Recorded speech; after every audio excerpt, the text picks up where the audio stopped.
अस्सलाम वालेकुम नाज़रीन, मैं हफ़ीज़ा बहारी आपके साथ हम ख्याल। लगता है इस वक्त चीन पुराने हिसाब बराबर करने के मूड में है। मुसलमानों के कातिल और पाकिस्तान को धमकी देने वाले नरेंद्र मोदी की हिंदू सेना के लिए डूब मरने का मुकाम है। उसकी फ़ौज की दुश्मन के हाथों गिरफ्तारी के बाद दरख्वास्त पर रिहाई अमल लाई गई। जिस तरह चीनी फ़ौज ने इन भारतीय फ़ौजियों की दुर्गत बनाई, सारी दुनिया ने देखी। अगरचे कई दहाइयों से दोनों ममालिक के दरमियान सर्द जंग जारी है। भारत ने तिब्बत की खुद साख्ता जलावतन हुकूमत के सरबराह दलाई लामा को पनाह भी दी हुई है। इस तनाज़ा के बावजूद दोनों ममालिक के दरमियान 92 बिलियन डॉलर्स की तजारत भी हो रही थी और चीन ने भारत में भारी सरमायाकारी भी कर रखी है।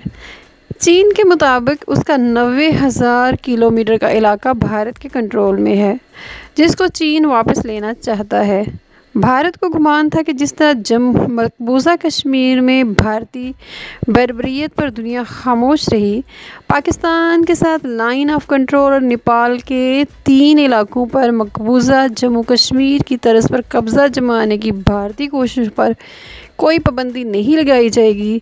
इस तरह चीन के मामला पर भी अमेरिका उसका साथ देगा, लेकिन अब तक भारत को मुंह की खाना पड़ी है। ISI के सरबराह जनरल हमीद गुल मरहूम ने पेशीन गोई की थी कि नरेंद्र मोदी खुद हिंदुस्तान को टुकड़ों में तकसीम करेगा।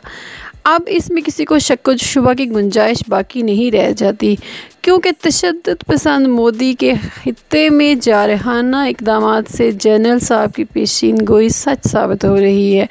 भारत ने मकबूजा कश्मीर की ख़ुसूसी हैसियत को ख़त्म करने के बाद लद्दाख के मुतनाज़ा इलाके के साथ भी खेलने की कोशिश की, तो भारतीय फ़ौज को लद्दाख में होने वाली मुसलसल झड़पों में चीन के हाथों शदीद किस्म की शिकस्त का सामना करना पड़ा। यानी चीन ने भारत को वाज़ेह पैगाम दिया कि मुतनाज़ा इलाके को स्टेटस एकतरफ़ा तौर पर तब्दील करने की कोशिश करेगा तो नताइज भुगतना पड़ेंगे। लद्दाख मकबूजा जम्मू कश्मीर का मशरक़ी हिस्सा और चीन के सरहदी किनारे पर वाक़े है, जहाँ से मशरक़ में अक्साई चीन और चीन के सूबे सकियांग की जनूब मशरक़ी सरहद मिलती है। उसकी सरहदें पाकिस्तान के शुमाली इलाके और सियाचिन से भी मुंसलिक हैं, जो दुनिया का सबसे बुलंद मैदान जंग भी है। मकबूजा कश्मीर के आर्टिकल 370 और 35A और वादी की ख़ुसूसी हैसियत के ख़ात्मे के बाद लद्दाख को यूनियन टेरिटरी बना दिया गया है। भारत और चीन के दरमियान 2 तरह का बॉर्डर है, एक LAC और दूसरा CCL। उनके दरमियान लद्दाख में एक झील पर भी तनाज़ा है। 134 मीटर लंबी इस झील का 2/3 हिस्सा इस वक्त चीन की तहवील में है। ये झील इसलिए भी अहम है कि ये लद्दाख से तिब्बत को मिलाती है। मंगोंग झील गलवान वादी में शमाल से मशरक़ की जानब L की शक्ल में है। इस झील के साथ मुख्तलिफ़ मकामात को फंगर्स किया जाता है, इस फंगर्स कहा जाता है और इलाके को 8 फंगर्स में तकसीम किया गया है। भारत का दावा है कि LAC फंगर्स 8 से शुरू होती है, जो चीन के मलकियत में है। चीन का मौक़िफ़ है कि सरहद फंगर नंबर 2 से शुरू होती है। कारगिल जंग के मौके पर जब भारत ने यहाँ अपनी तमाम फ़ौज पाकिस्तान से लड़ने के लिए निकाल ली, तो चीन ने फंगर नंबर 4 पर एक सड़क तामीर कर ली थी, जिसकी वजह से चीन को यहाँ गाड़ियों से पेट्रोलिंग करने में आसानी होगी और तब से भारत इसके जवाब में गुज़िश्ता कई सालों से फंगर नंबर 2 के करीब सड़क बनाने की कोशिश कर रहा है, जिस पर चीन को सख्त तहफ़्फ़ुज़ात हैं, क्योंकि भारत गैर कानूनी तौर पर यहाँ सड़कों और हवाई पट्टियों की तामीर से इलाके में अपनी बालादस्ती कायम करना चाहता है। इसलिए चीन ने अब फंगर नंबर 3 के करीब अपनी फ़ौज की तादाद में कई गुना इजाफा कर दिया और फ़ौजी बंकर्स बना दिए हैं।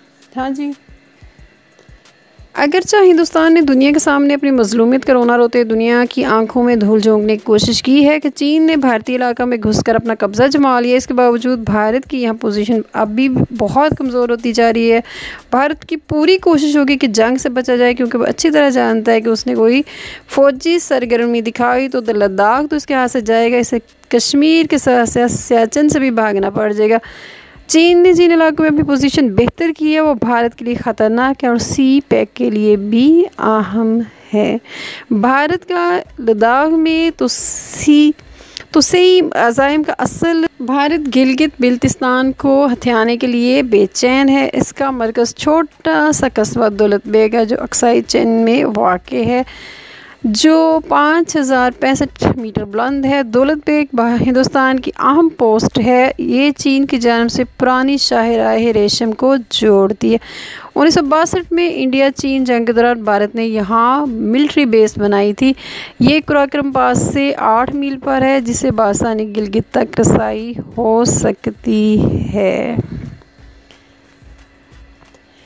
मौजूदा हालात से साफ इशारे मिल रहे हैं कि अमेरिका बराह रास्त भारत चीन तनाज़े के दरमियान में मुदाखलत नहीं करेगा। इसलिए न्यू दिल्ली के बंद कमरे के इजलास में मोदी को अपने हुकूमती इदारों की जानिब से ख़ासी तनकीद बर्दाश्त करना पड़ी।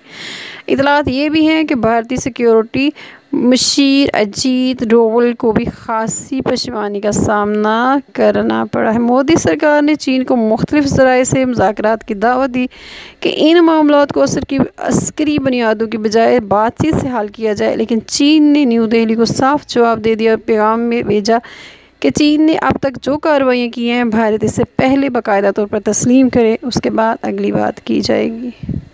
अपना ख्याल रखिएगा, फिर मिलेंगे। अस्सलामु अलैकुम रहमतुल्लाहि व बरकातुहू।